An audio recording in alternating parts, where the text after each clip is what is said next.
بسم اللہ الرحمن الرحیم۔ شروع اللہ کا نام لے کر جو بڑا مہربان نہایت رحم والا ہے۔ سب تعریف اللہ ہی کو ہے جس نے اپنے محبوب بندے محمد صلی اللہ علیہ وآلہ وسلم پر یہ کتاب نازل کی اور اس میں کسی طرح کی کجی اور پیچیدگی نہ رکھی، بلکہ سیدھی اور سلیس اتاری تاکہ لوگوں کو عذاب سخت سے جو اس کی طرف سے آنے والا ہے ڈرائے، اور مومنوں کو جو نیک عمل کرتے ہیں خوشخبری سنائے کہ ان کے لیے ان کے کاموں کا نیک بدلہ یعنی بہشت ہے جس میں وہ ہمیشہ رہیں گے، اور ان لوگوں کو بھی ڈرائے جو کہتے ہیں کہ اللہ نے کسی کو بیٹا بنا لیا ہے۔ ان کو اس بات کا کچھ بھی علم نہیں اور نہ ان کے باپ دادا ہی کو تھا۔ یہ بڑی سخت بات ہے جو ان کے منہ سے نکلتی ہے، اور کچھ شک نہیں کہ یہ جو کچھ کہتے ہیں محض جھوٹ ہے۔ اے پیغمبر، اگر یہ اس کلام پر ایمان نہ لائیں تو شاید تم ان کے پیچھے رنج کر کر کے اپنے تئیں ہلاک کر دو گے۔ جو چیز زمین پر ہے ہم نے اس کو زمین کے لیے زینت بنایا ہے تاکہ لوگوں کی آزمائش کریں کہ ان میں کون اچھے عمل کرنے والا ہے، اور جو چیز زمین پر ہے ہم اس کو نابود کر کے بنجر میدان کر دیں گے۔ کیا تم خیال کرتے ہو کہ غار اور لوح والے ہماری نشانیوں میں سے عجیب تھے؟ جب وہ نوجوان غار میں جا رہے تو کہنے لگے کہ اے ہمارے پروردگار، ہم پر اپنے ہاں سے رحمت نازل فرما اور ہمارے کام میں درستی کے سامان مہیا کر۔ تو ہم نے غار میں کئی سال تک ان کے کانوں پر نیند کا پردہ ڈالے رکھا، یعنی ان کو سلائے رکھا، پھر ان کو جگہ اٹھایا تاکہ معلوم کریں کہ جتنی مدت وہ غار میں رہے دونوں جماعتوں میں سے اس کی مقدار کس کو خوب یاد ہے۔ ہم ان کے حالات تم سے صحیح صحیح بیان کرتے ہیں۔ وہ کئی نوجوان تھے جو اپنے پروردگار پر ایمان لائے تھے، اور ہم نے ان کو اور زیادہ ہدایت دی تھی، اور ان کے دلوں کو مربوط یعنی مضبوط کر دیا۔ جب وہ اٹھ کھڑے ہوئے تو کہنے لگے کہ ہمارا پروردگار آسمانوں اور زمین کا مالک ہے، ہم اس کے سوا کسی کو معبود سمجھ کر نہ پکاریں گے۔ اگر ایسا کیا تو اس وقت ہم نے بے عقلی کی بات کی۔ ان ہماری قوم کے لوگوں نے اس کے سوا اور معبود بنا رکھے ہیں، بھلا یہ ان کے معبود ہونے پر کوئی کھلی دلیل کیوں نہیں ہلاتے؟ تو اس سے زیادہ کون ظالم ہے جو اللہ پر جھوٹ باندھے؟ اور جب تم نے ان مشرکوں سے اور جن کی یہ اللہ کے سوا عبادت کرتے ہیں ان سے کنارہ کر لیا ہے تو غار میں چل رہو، تمہارا پروردگار تمہارے لیے اپنی رحمت وسیع کر دے گا اور تمہارے کاموں میں آسانی کے سامان مہیا کرے گا۔ اور جب سورج نکلے تو تم دیکھو کہ دھوپ ان کے غار سے داہنی طرف سمٹ جائے، اور جب غروب ہو تو ان سے بائیں طرف کترا جائے، اور وہ اس غار کے کشادہ حصے میں تھے۔ یہ اللہ کی نشانیوں میں سے ہیں، جس کو اللہ ہدایت دے وہ ہدایت یاب ہے، اور جس کو گمراہ رہنے دے تو تم اس کے لیے کوئی دوست راہ بتانے والا نہ پاؤ گے۔ اور تم ان کے متعلق خیال کرو کہ وہ جاگ رہے ہیں حالانکہ وہ سوتے ہیں، اور ہم ان کو دائیں اور بائیں کروٹ بدلاتے تھے، اور ان کا کتا چوکھٹ پر دونوں ہاتھ پھیلائے ہوئے تھا۔ اگر تم ان کو جھانک کر دیکھتے تو پیٹ پھیر کر بھاگ جاتے اور ان سے دہشت میں آ جاتے۔ اور اسی طرح ہم نے ان کو اٹھایا تاکہ آپس میں ایک دوسرے سے دریافت کریں۔ ایک کہنے والے نے کہا کہ تم یہاں کتنی مدت رہے؟ انہوں نے کہا کہ 1 دن یا اس سے بھی کم۔ انہوں نے کہا کہ جتنی مدت تم رہے ہو تمہارا پروردگار ہی اس کو خوب جانتا ہے، تو اپنے میں سے کسی کو یہ روپیہ دے کر شہر بھیجو، وہ دیکھے کہ نفیس کھانا کون سا ہے تو اس میں سے کھانا لے آئے، اور احتیاط سے آئے جائے اور تمہارا حال کسی کو نہ بتائے۔ اگر وہ تم پر دسترس پا لیں گے تو تمہیں سنسار کر دیں گے یا پھر اپنے مذہب میں داخل کر لیں گے، اور اس وقت تم کبھی فلاح نہیں پاؤ گے۔ اور اسی طرح ہم نے لوگوں کو ان کے حال سے خبردار کر دیا تاکہ وہ جانیں کہ اللہ کا وعدہ سچا ہے، اور یہ کہ قیامت جس کا وعدہ کیا جاتا ہے اس میں کچھ شک نہیں۔ اس وقت لوگ ان کے بارے میں باہم جھگڑنے لگے اور کہنے لگے کہ ان کے غار پر عمارت بنا دو۔ ان کا پروردگار ان کے حال سے خوب واقف ہے۔ جو لوگ ان کے معاملے میں غلبہ رکھتے تھے وہ کہنے لگے کہ ہم ان کے غار پر مسجد بنائیں گے۔ بعض لوگ اٹکل پچو کہیں گے کہ وہ 3 تھے اور چوتھا ان کا کتا تھا، اور بعض کہیں گے کہ وہ 5 تھے اور چھٹا ان کا کتا تھا، اور بعض کہیں گے کہ وہ 7 تھے اور 8واں ان کا کتا تھا۔ کہہ دو کہ میرا پروردگار ہی ان کے شمار سے خوب واقف ہے، ان کو جانتے بھی ہیں تو تھوڑے ہی لوگ جانتے ہیں۔ تو تم ان کے معاملے میں بحث نہ کرنا مگر سرسری سی بحث، اور نہ ان کے بارے میں ان میں سے کسی سے کچھ دریافت ہی کرنا، اور کسی کام کی نسبت نہ کہنا کہ میں اسے کل کر دوں گا، مگر انشاءاللہ کہہ کر یعنی اگر اللہ چاہے تو کر دوں گا۔ اور جب اللہ کا نام لینا بھول جاؤ تو یاد آنے پر لے لو، اور کہہ دو کہ امید ہے کہ میرا پروردگار مجھے اس سے بھی زیادہ ہدایت کی باتیں بتائے۔ اور اصحاب کہف اپنے غار میں 9 پر 300 سال رہے۔ کہہ دو کہ جتنی مدت وہ رہے اسے اللہ ہی خوب جانتا ہے، اسی کو آسمانوں اور زمین کی پوشیدہ باتیں معلوم ہیں، وہ کیا خوب دیکھنے والا اور کیا خوب سننے والا ہے۔ اس کے سوا ان کا کوئی کارساز نہیں، اور نہ وہ اپنے حکم میں کسی کو شریک کرتا ہے۔ اور اپنے پروردگار کی کتاب کو جو تمہارے پاس بھیجی جاتی ہے پڑھتے رہا کرو، اس کی باتوں کو کوئی بدلنے والا نہیں، اور اس کے سوا تم کہیں پناہ بھی نہیں پاؤ گے۔ اور جو لوگ صبح و شام اپنے پروردگار کو پکارتے اور اس کی خوشنودی کے طالب ہیں، ان کے ساتھ صبر کرتے رہو، اور تمہاری نگاہیں ان میں سے گزر کر اور طرف نہ دوڑیں کہ تم دنیاوی زندگی کی رونقوں کے خواستگار ہو جاؤ۔ اور جس شخص کے دل کو ہم نے اپنی یاد سے غافل کر دیا ہے اور وہ اپنی خواہش کی پیروی کرتا ہے اور اس کا کام حد سے بڑھ گیا ہے، اس کا کہا نہ ماننا، اور کہہ دو کہ لوگوں یہ قرآن تمہارے پروردگار کی طرف سے برحق ہے، تو جو چاہے ایمان لائے اور جو چاہے کافر رہے۔ ہم نے ظالموں کے لیے دوزخ کی آگ تیار کر رکھی ہے جس کی قناتیں ان کو گھیر رہی ہوں گی، اور اگر فریاد کریں گے تو ایسے کھولتے ہوئے پانی سے ان کی داد رسی کی جائے گی جو پگھلے ہوئے تانبے کی طرح گرم ہوگا اور جو ان کے چہروں کو بھون ڈالے گا۔ ان کے پینے کا پانی بھی برا اور آرام گاہ بھی بری۔ اور جو ایمان لائے اور کام بھی نیک کرتے رہے تو ہم نیک کام کرنے والوں کا اجر ضائع نہیں کرتے۔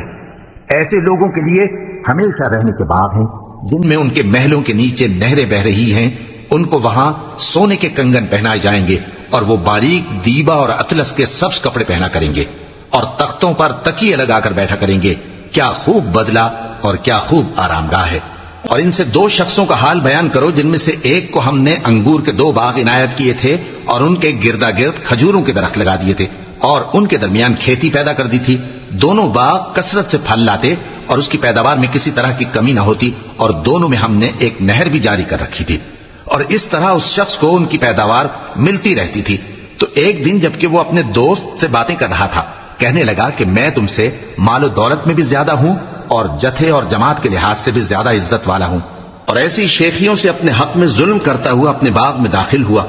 کہنے لگا کہ میں نہیں خیال کرتا کہ یہ باغ کبھی تباہ ہو، اور نہ خیال کرتا ہوں کہ قیامت برپا ہو،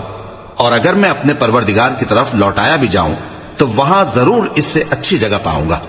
تو اس کا دوست جو اس سے گفتگو کر رہا تھا کہنے لگا کہ کیا تم اس ذات سے کفر کرتے ہو جس نے تم کو مٹی سے پیدا کیا، پھر نطفے سے، پھر تمہیں پورا آدمی بنایا؟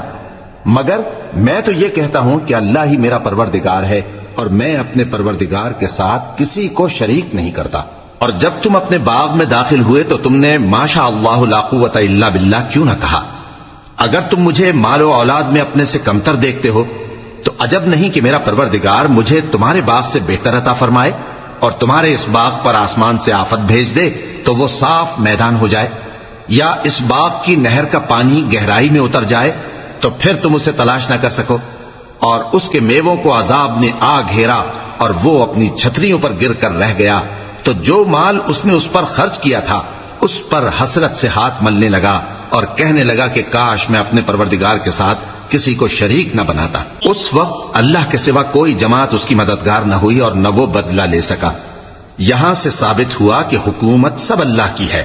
جو معبود برحق ہے وہی بہترین ثواب عطا کرنے والا اور بہترین انجام لانے والا ہے۔ اور ان سے دنیا کی زندگی کی مثال بھی بیان کر دو کہ وہ ایسی ہے جیسے پانی جسے ہم نے آسمان سے برسایا تو اس کے ساتھ زمین کی پیداوار مل کر نکلی، پھر وہ چورا چورا ہو گئی کہ ہوائیں اسے اڑاتی پھرتی ہیں، اور اللہ تو ہر چیز پر قدرت رکھتا ہے۔ مال اور بیٹے تو دنیا کی زندگی کی رونق و زینت ہیں، اور نیکیاں جو باقی رہنے والی ہیں وہ ثواب کے لحاظ سے تمہارے پروردگار کے ہاں بہت اچھی اور امید کے لحاظ سے بہت بہتر ہیں۔